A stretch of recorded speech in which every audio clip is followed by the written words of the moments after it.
A natureza é um espetáculo sem fim. Um show de formas, de cores, de sons, de texturas. Uma beleza cheia de caprichos, de segredos, de rituais.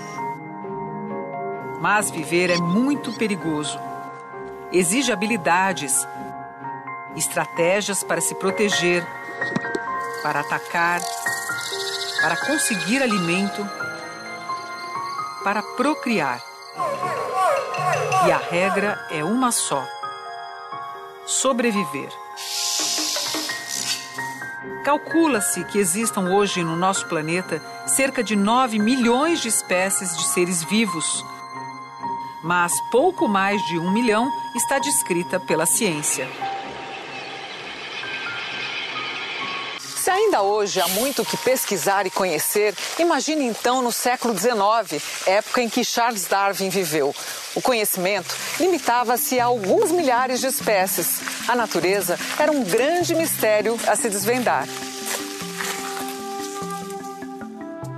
Charles Darwin foi um naturalista inglês que dedicou a vida ao estudo da origem e a diversidade das espécies e propôs uma teoria que revolucionou o pensamento científico. Quanto mais espécies os cientistas descobriam e estudavam, mais crescia a dúvida. Como surgiram e se desenvolveram tantas espécies diferentes? Na época, vigorava uma teoria chamada criacionista, que dizia que as espécies eram obras de um criador.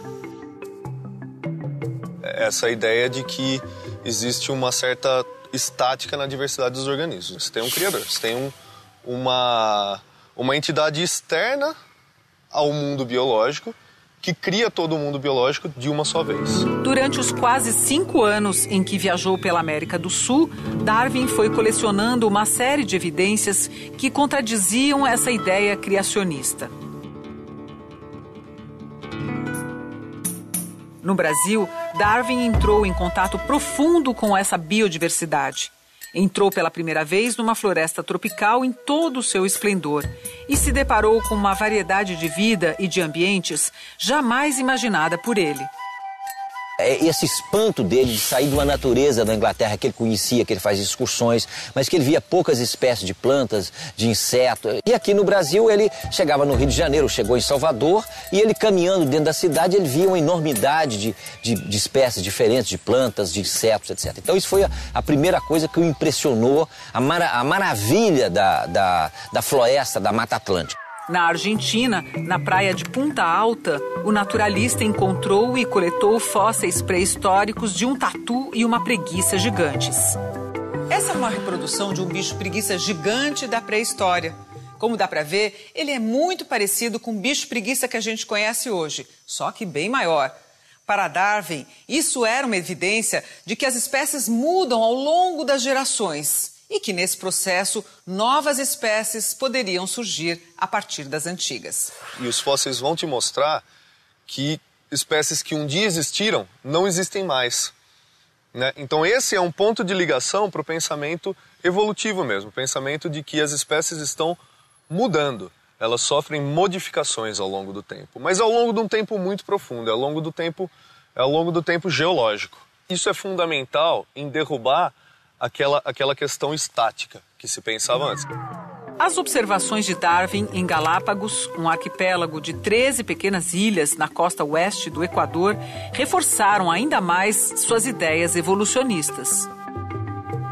O Darwin, quando ele encontra Galápagos, ele encontra ali um modelo onde ele podia testar a sua teoria. E Galápagos, o que acontece é que você tem uma série de ilhas, cada uma tem uma idade diferente. E a ideia é que os organismos foram passando de uma ilha para outra conforme, ou seja, eles foram colonizando as ilhas novas conforme elas surgiam. E lá eles vão encontrar um outro lugar, um outro nicho, um outro ambiente, onde eles também vão evoluir e vão se desenvolver, vão se adaptar a condições diferentes. Então, os organismos da ilha nova vão ser diferentes dos organismos da ilha velha. Para Darwin, ficava claro, indivíduos de uma mesma espécie apresentam variações entre si. Por exemplo, você tem ali os tentilhões, E o que Darwin observou é que os diferentes tentilhões são pássaros, tá? Eles tinham os bicos muito diferentes. Alguns tinham o bico grosso, alguns tinham os bicos fininhos. E daí ele foi relacionando isso ao lugar onde esses tentilhões viviam.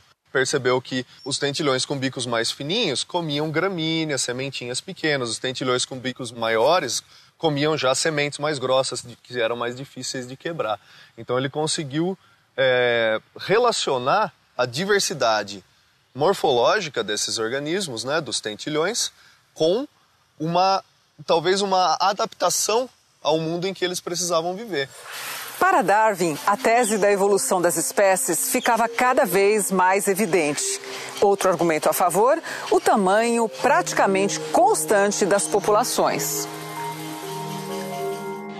A maioria dos seres vivos, seja vegetal ou animal, tem grande capacidade de reprodução, produzindo muitos descendentes. Entretanto, apenas alguns chegam à idade adulta, mantendo praticamente o número de indivíduos ao longo das gerações. Portanto, conclui Darwin, forças externas atuam sobre os indivíduos. E na luta pela vida, organismos mais adaptados às condições do ambiente têm mais chances de sobreviver. Você tem dois elementos que contribuem para a evolução das espécies. Um elemento é a variação natural dentro de cada espécie. Como uma pessoa é diferente da outra, todas as espécies funcionam dessa maneira também. E a segunda parte é a parte da seleção natural. Então, que é um mecanismo do ambiente que determina se a espécie vai viver ou não, se a espécie consegue utilizar o recurso que ela precisa ou não. Então, juntando esses dois elementos é que você tem a evolução, que é a teoria de Darwin. Você tem a variação natural das espécies e o ambiente fazendo pressões seletivas em cima dessa variação natural. Somente algumas variantes das espécies conseguem sobreviver. E essa foi a grande sacada de Darwin. Antes de Darwin, outro cientista da época, o francês Jean-Baptiste de Lamarck, tinha chegado à mesma tese de que pressões do ambiente influenciam na seleção das espécies.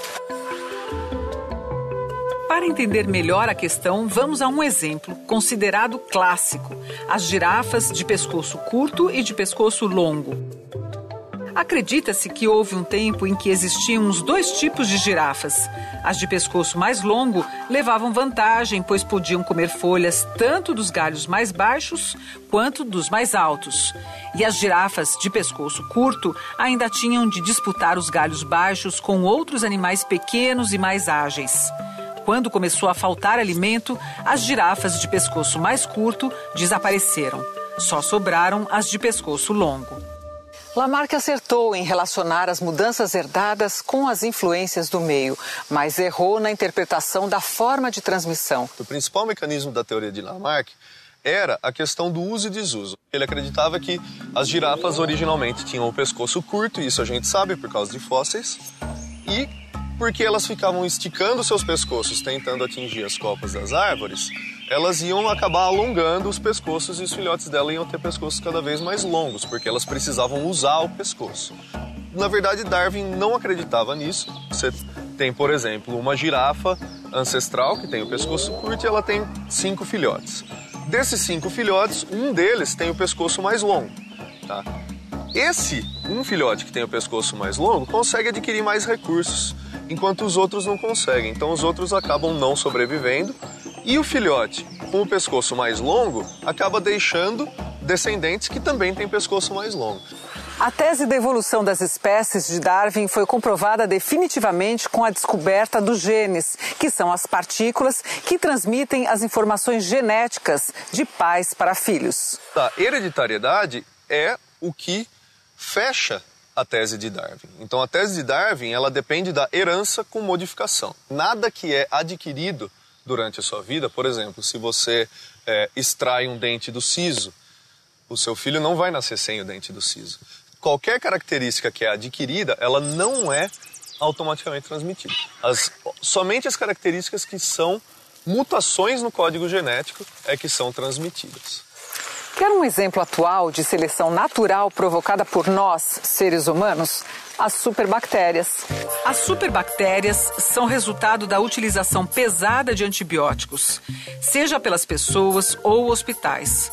Os antibióticos matam as bactérias mais fracas e deixam caminho livre para os mais resistentes crescerem sem concorrência, provocando doenças cada vez mais fortes e mais difíceis de combater. Darwin estava realmente à frente do seu tempo. Sem a teoria de Darwin, a gente não conseguiria entender os organismos com quem a gente divide o planeta. Darwin só publicou sua tese em 1858, mais de 20 anos depois da viagem a Galápagos. Darwin não chegou a essas conclusões sozinho. Durante toda a viagem do Beagle e mesmo depois em Londres, trocou dados e informações com amigos e pesquisadores, principalmente Alfred Wallace, considerado coautor da teoria da evolução. Ele ficou 4 anos na Amazônia, entre 1848 e 1852. Ele vai olhar a natureza da Amazônia, a diversidade de plantas, de animais no Vale Amazônico, e começa a sair com a mesma questão que o Darwin saiu daqui do Brasil. Como explicar esse enorme diversidade? Qual é o mecanismo que explica isso?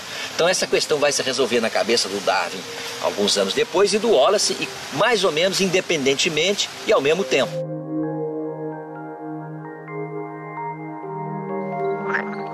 A natureza está em permanente evolução. Os seres vivos sofrem mudanças aleatórias ao longo do tempo. Alterações no meio ambiente provocam o surgimento de novas espécies. Espécies que, por sua vez, modificam o meio ambiente. E assim, sucessivamente, a vida vai desenhando seus caprichos no nosso planeta Terra.